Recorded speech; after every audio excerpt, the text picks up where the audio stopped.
I'm Marcus Smith, and this is Constant Wonder. Join me on a quest to find awe and wonder in all creation, human or wild, vast or small, spiritual encounters that move us beyond words. In this episode of Constant Wonder, we'll be following one man's quest to experience the world afresh, breaking away from some of his automatic routines. Our guest is John Oakes, and I've never tasted his homemade vegetable broth, but I kind of want to. I make a delicious vegetable broth. I use miso and then chop up some vegetables and cook it for a while, and then I put it through a strainer and into a mug, and then add some spices. It's very good. Now, John's broth is no doubt very good. I suspect it's tasty most any time. But I also suspect it's significantly better when you happen to be on day 5 of a liquid-only fast.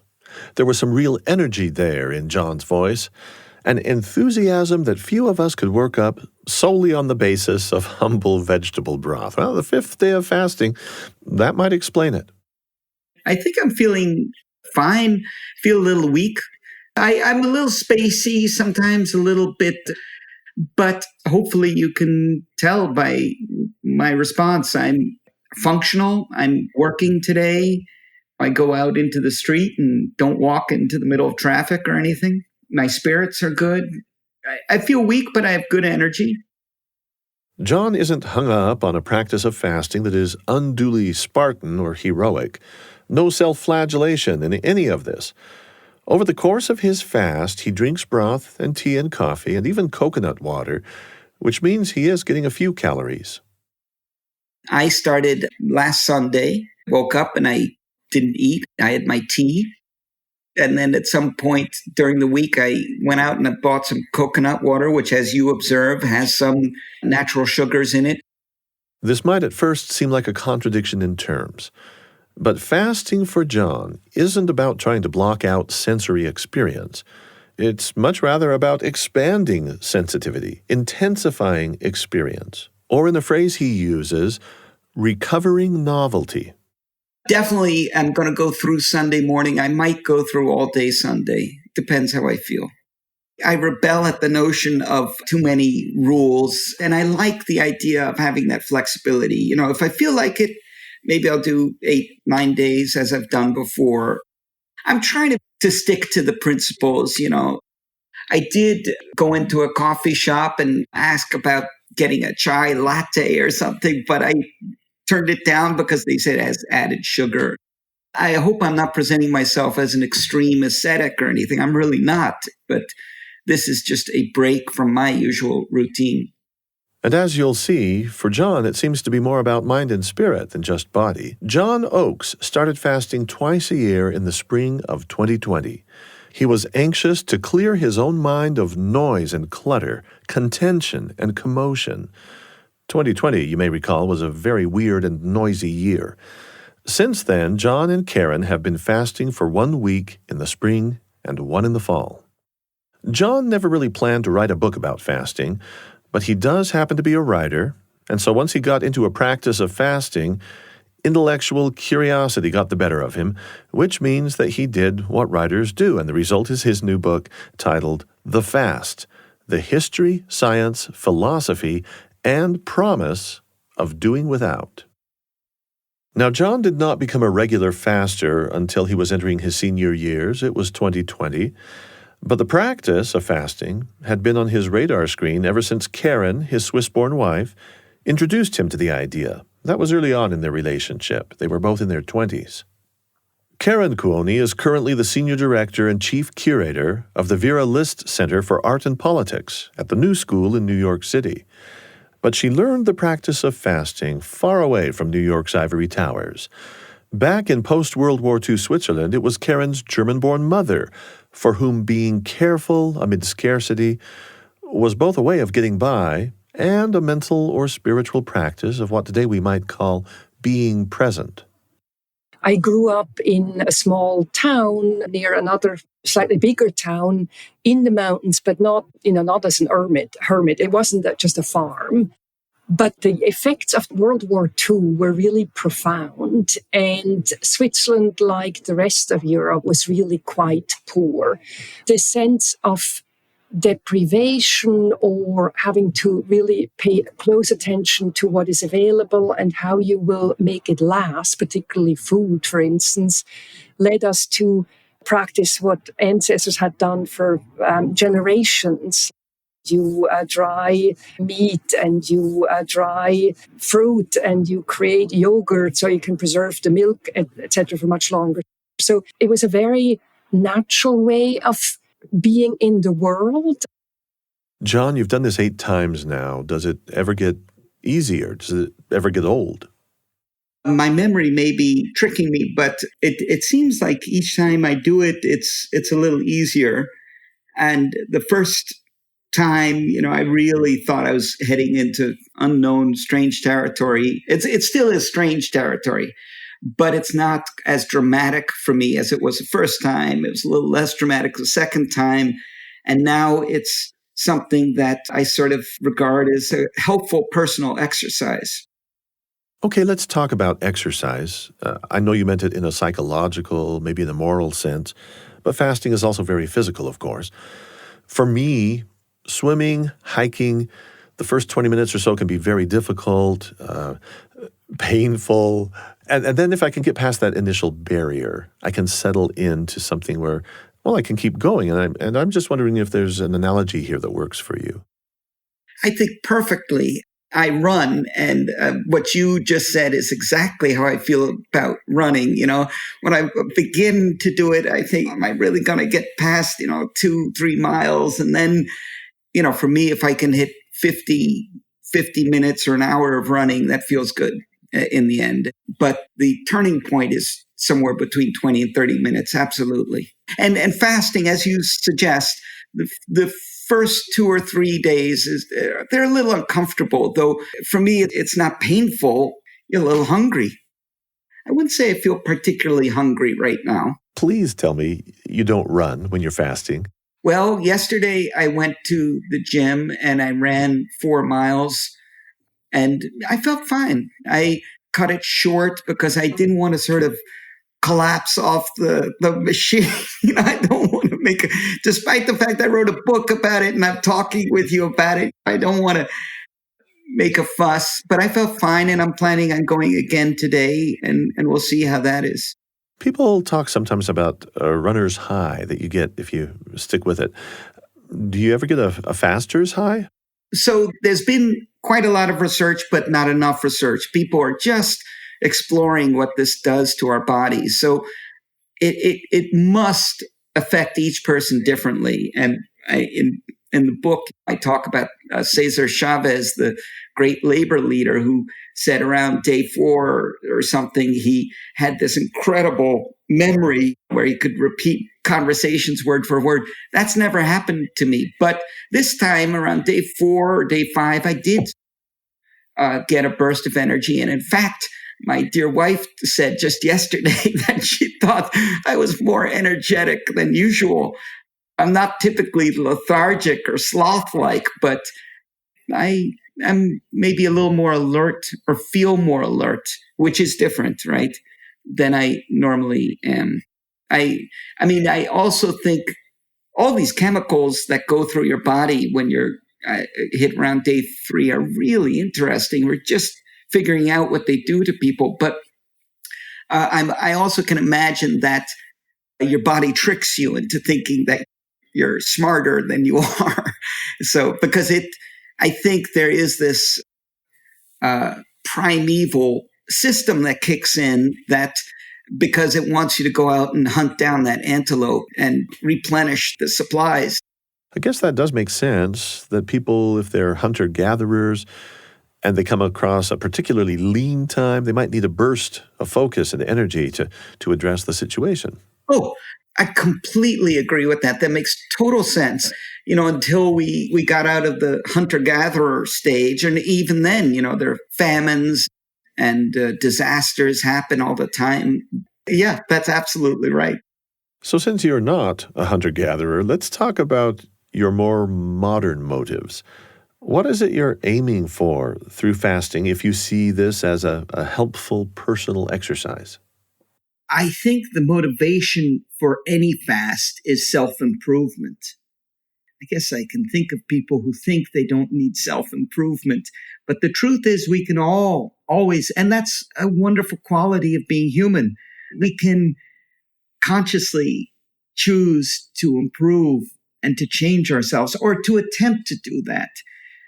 And when I started, after decades, going back to this idea of fasting, I wanted to see if I could put on a new self, a new way of thinking where I wasn't so worried about what was going on in the political world and where I might become more hopeful about change.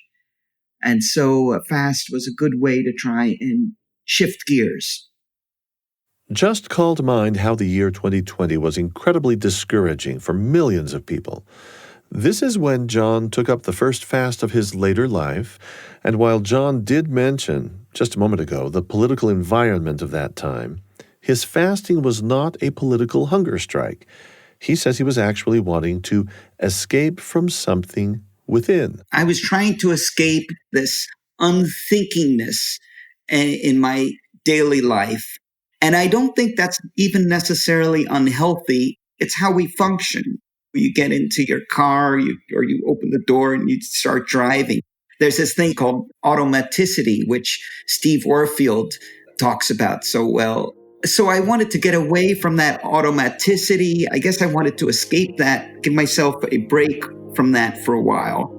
Also, if that's focused on not eating, which is such a physical aspect of our lives, you suddenly have these big holes in the day, which you have to fill somehow.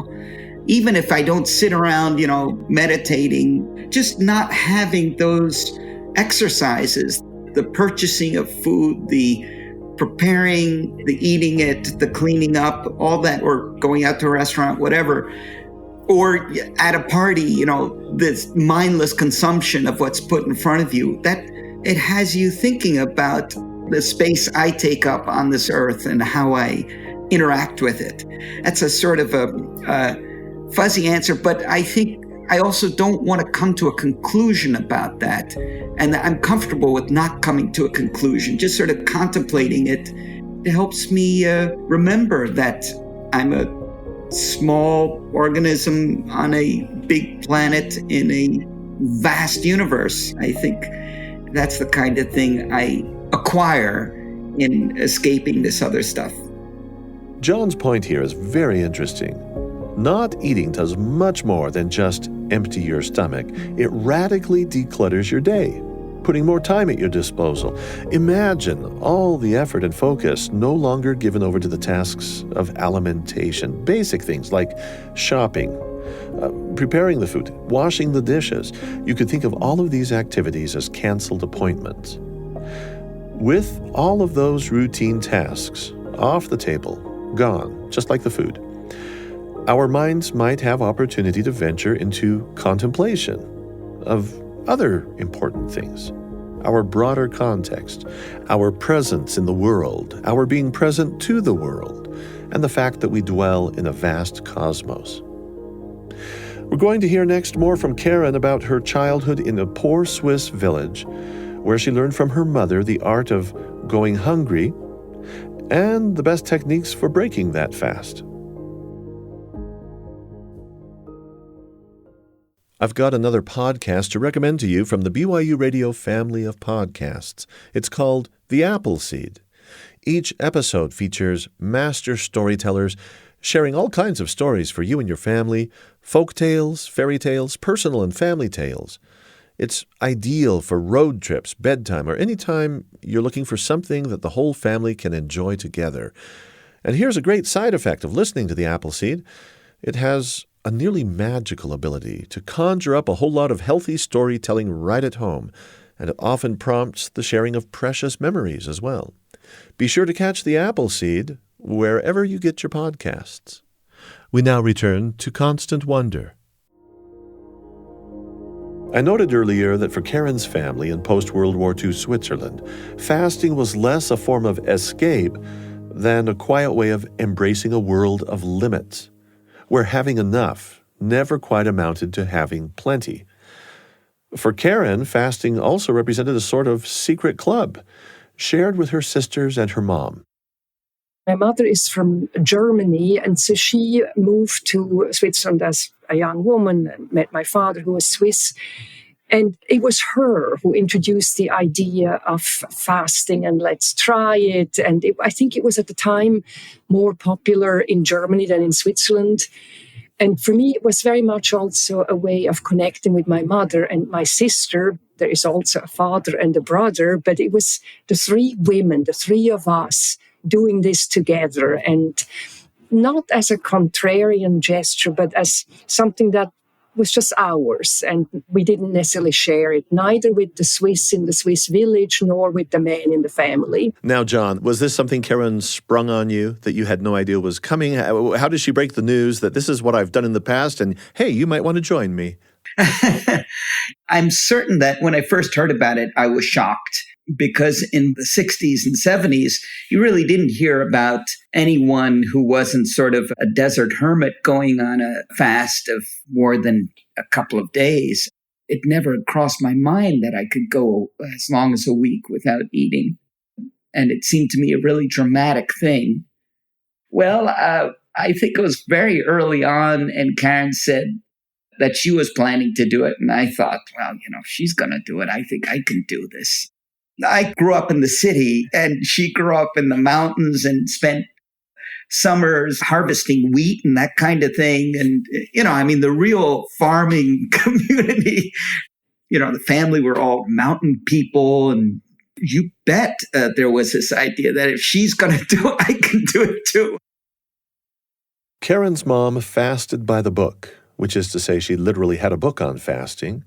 And in that book, how to bring a fast to a close was a matter of some importance. It was a very basic how-to book, and there was, the pictures were very drastic, and you had this sense of where you could be if you followed the steps of the book very carefully.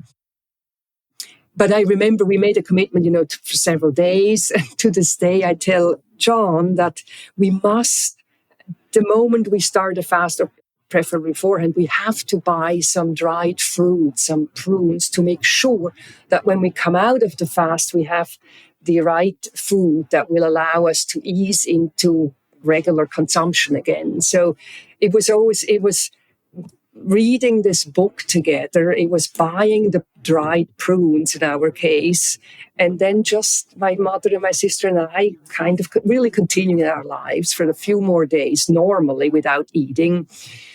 And, after a few days, the dry fruit was beckoning, and we just couldn't resist anymore. And fast was over, and we ate.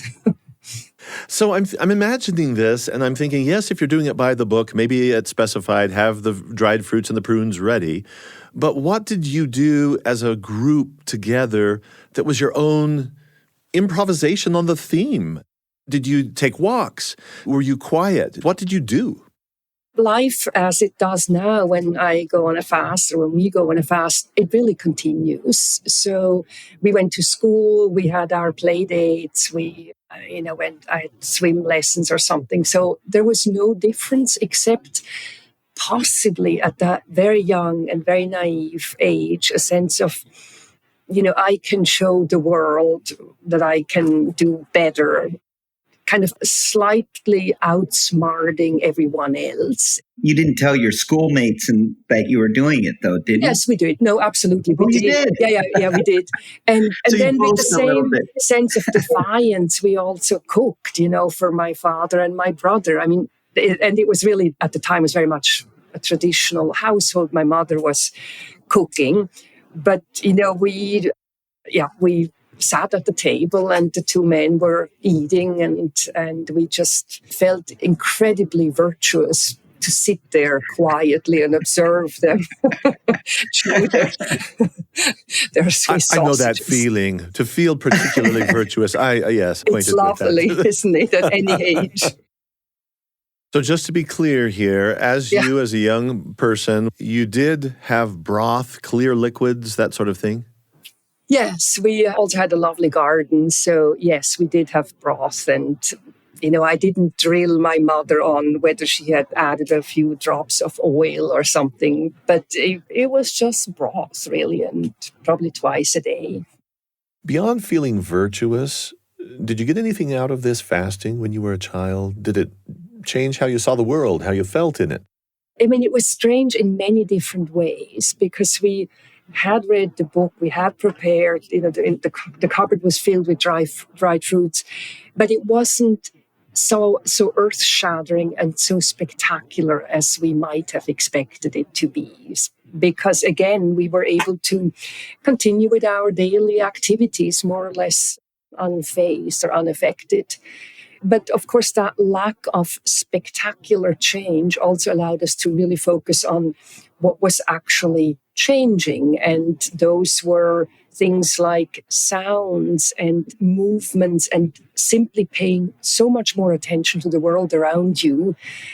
That was kind of amazing because you realized you could predict or you could have a sense of what time of day it was, not because you were sitting down for lunch or for breakfast or for dinner, but because you saw a light change or you smelled something else. You were just attuned to the unfolding of the day in different ways than before.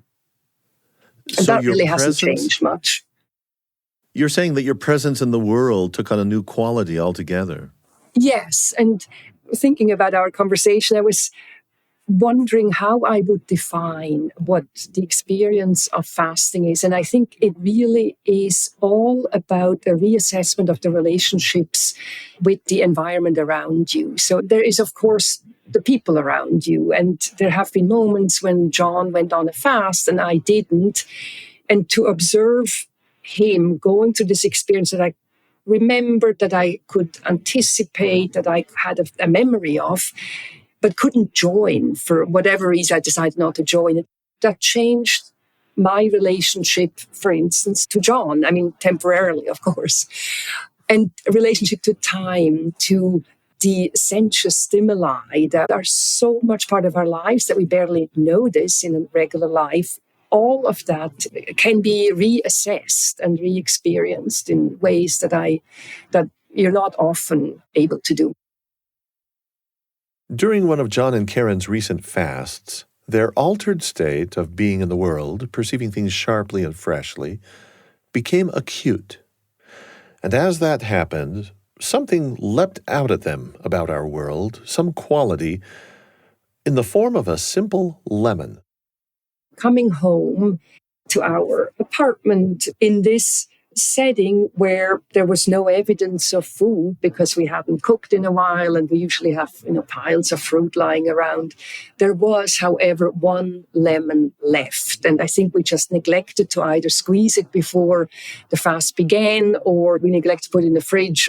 Anyway, it was incredibly beautiful on this table, not very big table, but this little yellow thing. We all know what a lemon looks like, but it was just glowing. It was amazing. And I don't usually study our lemons in the fruit bowl, but I kind of stopped and really enjoyed it. And, that was it. It didn't go further. It wasn't a spiritual experience, but it was very sensuous and very visceral and very physical and quite remarkable. I've looked and stared at fruit ever since, but it's never happened again.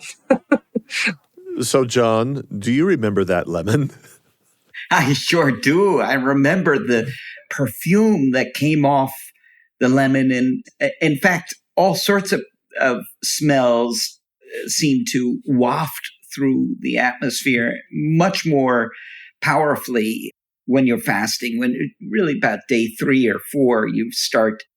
I imagine it hits everyone differently, but for us, things like toothpaste seems almost unbearably strong. Same toothpaste you use all the time. And any hint of a flavor seems very, very strong. Tea and coffee becomes these different levels of taste that we identify normally as, oh, that's tea, or, that's vegetable broth. But when you're well into a fast, you start, or at least I started, and I think Carin did too, breaking these things down. And it's everything that we perceive, of course, is this way, but taste and sound particularly, they're amalgamations of different levels of things that are put together and presented to us as one, or we perceive as one package. And the strands start separating, the levels start coming. As you look more closely, life becomes much more complicated. And then we go back into our automaticity or whatever, and you lose that. I have to ask here, sticking with the lemon, and this is going to sound a little bizarre to somebody listening. I know they're going to think Marcus is off his rocker. But with that lemon, when you are present to everything it offers you, I expect there was also sort of a rupture of time as we typically experience it. Yeah. Carin, John, go ahead. I totally agree. But Carin, were you going to say something? Yes, the rupture of time is very, very present, and in many different ways, and incredibly intriguing. So yes, there's the fruit that reminds you of what you might have had 5 or 6 days earlier. But there is also the time that you gain, in the course of the day, because, as I said earlier, you don't need to cook or eat or sit down or just do other things. But the other important aspect is this sense of continuity. And Marcus, you were nice enough to ask me about how did it begin and childhood and so on. But way before that, the sense of people having done and engaged in fasting throughout the ages in many different cultures throughout the world, that's kind of unbelievable. And as you have your quite singular experience, for instance, also walking up some avenue here in New York City, and it's a huge amount of foot traffic, and you feel like no one knows what I'm experiencing now. It reminds me of being pregnant, when it didn't show yet. And you think, this is an amazing secret I'm carrying within myself. No one has any sense what I'm experiencing. And with fasting, somewhat similarly, but then to recall, or thanks to John's wonderful book, that there are millennia ago, men and women and anything in between, did the same thing, and probably for very similar reasons. That's beautiful and very poetic and encouraging, and gives you hope that we do connect despite our differences in so many other areas. You're talking about that lemon having provided a kinship to dead people from eons ago. Exactly. Yes, you got it. Well, of course, we all know that there are extremes on the stick of what we choose to consume. We've got this culture of unprecedented indulgence, of excessive consumption. But there are also these risks associated with partaking of too little, and fasting is on that end of the stick. To me, it seems very clear that both you and Carin have got this pretty much in hand, though. Do you have any concerns about scaling back so radically that for some people, too little nourishment is just not wise? In terms of safety, so for me, fasting is about looking at borders and about how we forget, perhaps, to set limits on how we behave in a daily life. And I think one border you want to have is that you don't want to go on an indefinite fast, because then you're sort of testing the border of life and death. And that doesn't seem necessary to me. We're all going to encounter that border at some point or other. And I'd like it to be hopefully in the far distance.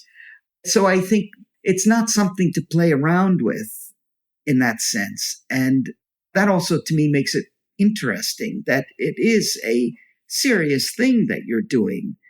When I start a fast, I set a personal limit. I think, I'd like to hit 8 days or 9 days if I feel like it. And I think that's important.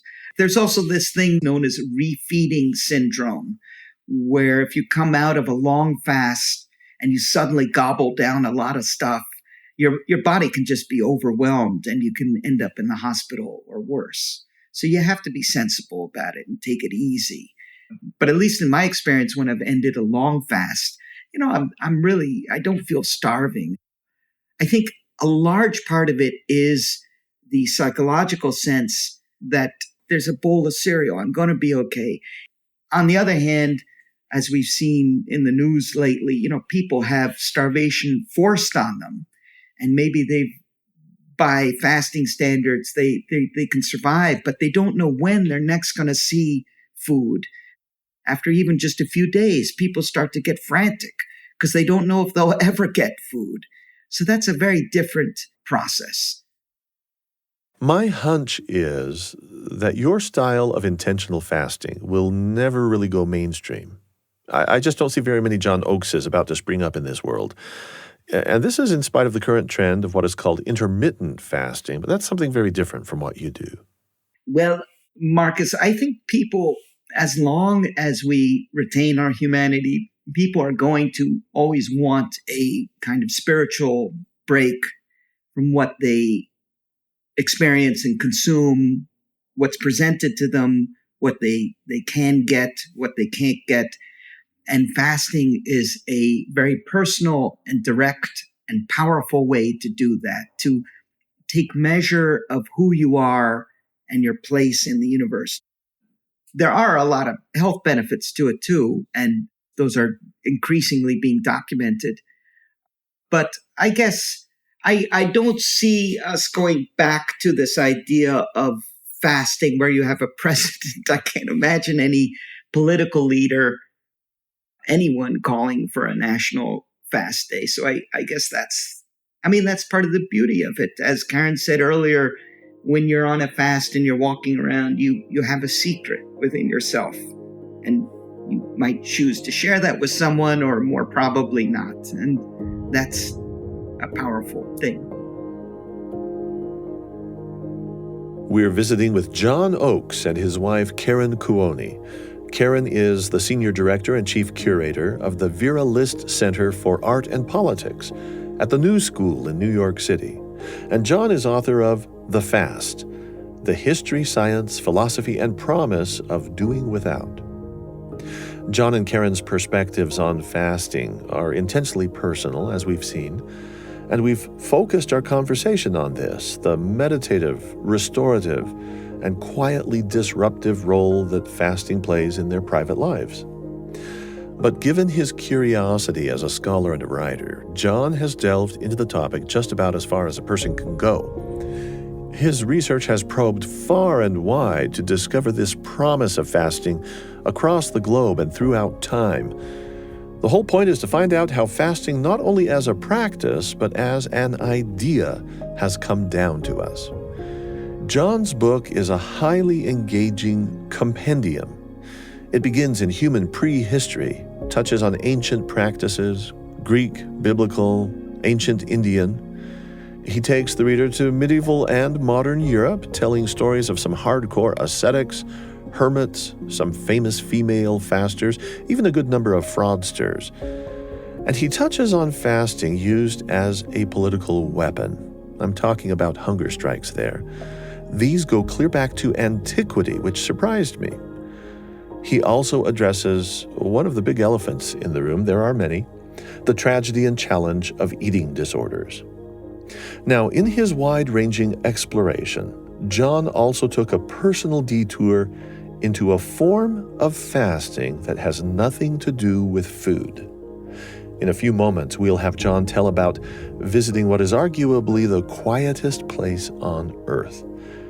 And during this short break, you'll never know if I happen to step out and grab a small snack or sip some broth. I'm Marcus Smith, and this is Constant Wonder. I want to shine a spotlight on another incredible show from the BYU Radio family of podcasts. It's called Top of Mind, and it resonates in a big way with those who want to engage with the important, tough issues facing our communities, but who are dismayed by polarizing and divisive approaches to these issues. Each week, Top of Mind tackles one tough topic, Award-winning host Julie Rose talks with guests about complex, challenging perspectives, and the top-of-mind experience doesn't aim at persuading you to change your mind. Instead, it opens a door for empathy and clarity in the interest of becoming better citizens and kinder neighbors. Listen to Top of Mind wherever you get your podcasts. We now return to Constant Wonder. For John Oakes, the power of fasting isn't just connected with our consumption of food or our abstinence from it. Fasting is much more about breaking from routine in a way that allows us to see the world afresh. So, as he was preparing to write this book on fasting, he landed on what I have found to be a super compelling facet of self-deprivation. This is an idea that ultimately became the basis for the very first chapter in John's book. And again, it has nothing to do with food, at least not directly. So I called this guy who I'd never met before in Minneapolis, the fellow who runs Orfield Labs, and I explained to him that I was doing research on the idea of withdrawal and fasting. And I wanted to take fasting beyond the realm in which it's usually placed, which is just about food. When we think of fasting, most of us, including me, think about, oh, that means not eating. But fasting at its core means pulling back. And so when I explained this to this engineer, this guy in Minneapolis, he immediately picked up on it. And we had a great conversation about this idea of pattern behavior. And when you get up in the morning, you put on your shoes and make coffee without thinking. And in fact, most of our lives are involved in pattern behavior and automaticity. And fasting is a way to get off of this treadmill, a way to break that routine. And he liked that idea of withdrawal and sensory deprivation, which is fasting of the senses, right? And so by going to this lab, you were going to have in your own body an experience going into a chamber, an anechoic chamber, where it's the sounds, the vibrations are just squeezed down to nothing by the texture of the walls, the way the room is built. Take us into what this place was like and what you saw. Yeah, what happened? So an anechoic chamber, Marcus, as you say, is a place which, a specially constructed room. This one actually got, although I didn't know it at the time, and since the book came out, I learned it's been now granted the status of the quietest place on the planet. It's a building within a building, really. The walls are 3 feet thick. It's covered with these foam pyramid-like things. It's about 16 feet on a side. It's not very big. And the floor is plywood suspended on airline cables so that when you walk on it, it bounces slightly. Normal human hearing begins at about 0 decibels. The sound of breathing, most breathing is like 10 decibels. This place has a negative decibel level of 13. So it is so silent, you can't even tell how silent it is. It's really a cool place. Do you go out on that platform that's suspended in the air and stand on a ladder or sit on a chair or sit down cross-legged? No. So it's a floor, but it just bounces. And below the floor, there's space, and there's another floor with absorbent material of some kind. And so you walk in, and the way they'd set it up for me, it had a single metal chair in the middle of this room, a light bulb hanging down, and then you go and sit on the metal chair. And then the technician swings this 3-foot thick door, which is silent. As he swings it shut, he says, "See you in 2 hours," and he flicks off the lights. I did not know he was going to turn off the lights. This was deepest blackness, first of all, I guess, fasting from sight that I've ever experienced, to my knowledge. And it was so complete, an absolute, an absence of light that I couldn't see my hand an inch in front of my nose.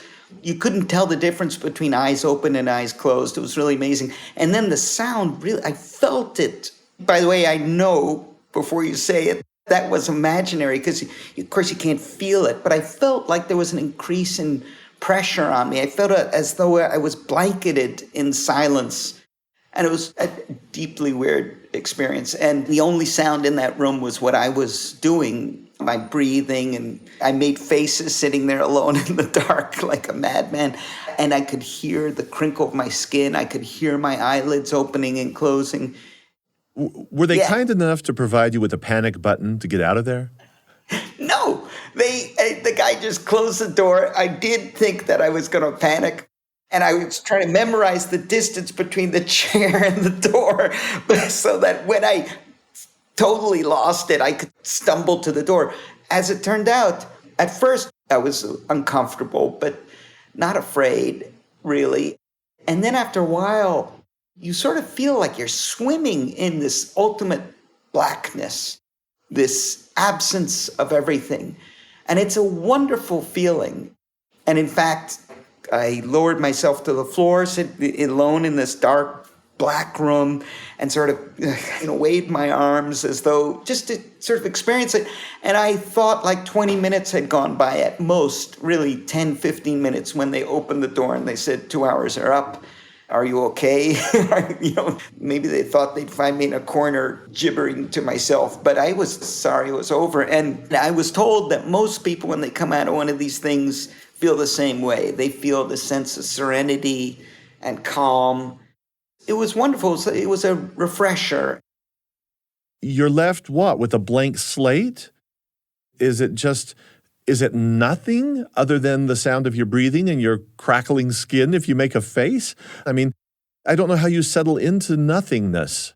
Marcus, I think the truth is that we're really, at least science hasn't paid a lot of attention to this whole process. So we're just learning about this. But people seem to agree that what this does is very analogous, in fact, to what happens when you fast from food, that your whole system undergoes a kind of reset. And I hasten to add that in both cases, the sensory deprivation and food deprivation, it's so important there be limits and borders because, as you know, if somebody is put into solitary and deprived from interactions with people, and eventually it's been shown to have a really deleterious effect. And in fact, it's seen as a form of torture. We can't do it for too long, but a little bit of that, as with fasting from food, it really seems to be good for people. It's also scary to people. For me, the idea of fasting from food for anything beyond, a very short period, until I did it, was really scary and horrible and seemed dangerous and a bad idea. And the same thing, I thought 2 hours alone. As I say, I didn't know I was going to be in the dark, but just sitting there with nothing to do for 2 hours was bad enough, with the lights on. But it was wonderful. And I think what happens is your brain undergoes a reset. And in fact, there have been these studies that certain regions of the brain, there's this default mode of the brain, and you benefit from sitting quietly a little bit. I know that from our efforts on this podcast, Constant Wonder, we have explored what various thinkers and philosophers and theologians have said about awe and wonder. And it seems to me that what happens is that the human being encountering something brand new can be overwhelmed by it or immensely interested in it. The novelty of it captures our attention. And then, and this may come from evolution, that we've learned to survive in this world by recognizing things and putting them on our bookshelves of the mind so that we say, oh, I know what that is. It doesn't scare me anymore. It doesn't surprise me anymore. It's not new. That's the automaticity that you're talking about. And then by going down that road of having made things so normal that we expect them and we're no longer surprised by them, we're also kind of inured and we're kind of anesthetized. 1,000%. And I think often I, of course, don't know every religion, but certainly every religion that I've looked at and every religion anyone's familiar with talks about gratitude. And gratitude is a way also of stepping out of the run of things and thinking, just the extraordinary privilege of being alive and experiencing things at what I felt when coming out of this anechoic chamber. I had worried that I was going to be overwhelmed by this sort of sensory storm, but it wasn't. I was just sort of amazed at everything, at colors and at objects. And this, I guess, was the ability for a short time to see things anew.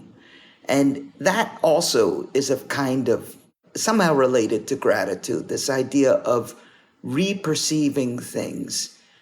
You get out of the sense of automaticity, of taking everything that you're seeing around you for granted. When you came out of the anechoic chamber and felt that renewal, that refreshment, if that's like coming out of a fast and feeling a renewal and a refreshment and a heightened perceptive ability, that's one thing for maybe a day or two after the fast or a day or two after coming out of the chamber. But here I am talking to you right now, and you are animated and energized remembering this. And is it possible that just in your memory now of feeling that gratitude and refreshment that you can actually almost match that experience today? I think you've really zoomed in on something. When I normally go about my business during the day, I don't think of that anechoic chamber. I'm buying groceries or whatever, sitting down to do research or reading a book or whatever. But now reliving that experience, it is a refresher. And it reminds me of how absolutely new the world looked, and therefore the world is, if we can only recapture that sensation. And it's how we function as animals. We barrel along in this mode of automaticity. It keeps us going and it makes us function and fighting and running and doing all this stuff, which we need to do or think we need to do. But we also have the capacity to break with that every once in a while. And that's what a fast is. And having rediscovered it in my dotage, to me, it's really been a gift. Yeah. So, John, here's what I'm thinking.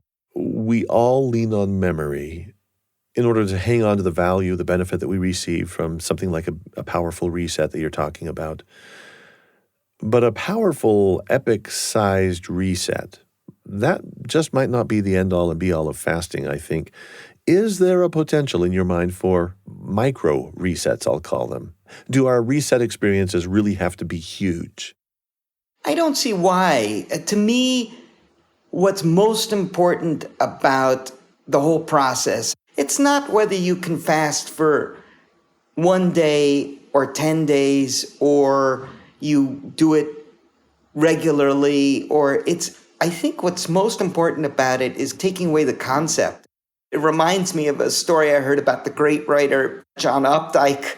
The story was that every morning he would get up and he would get dressed, put on a suit, and he'd go outside. He lived in New York City, and he'd walk around the block, and then he'd come back to the entrance of his house. He had a doorman, and he'd say good morning, and he'd walk in, and then he'd go sit down to work. This was his routine to beginning work. I think a lot of us have these routines that are break-in routines that are refreshing and invigorating. You don't have to sort of commit yourself to some immense program. I haven't been a big praying person, but I can imagine that it's very analogous to that, to these times when you're focusing maybe on something or nothing. And when you're focusing on nothing, you realize that's a lot bigger than you are. Constant wonder is a quest. We describe our podcast this way: a quest for awe in all creation, human or wild, vast or small. As we pursue that quest, we bring you story after story touching on the topic of wonder and awe, but we actually don't intend any of our episodes to become a life hack or a how-to sort of experience. We give no step-by-step instructions, no color by number.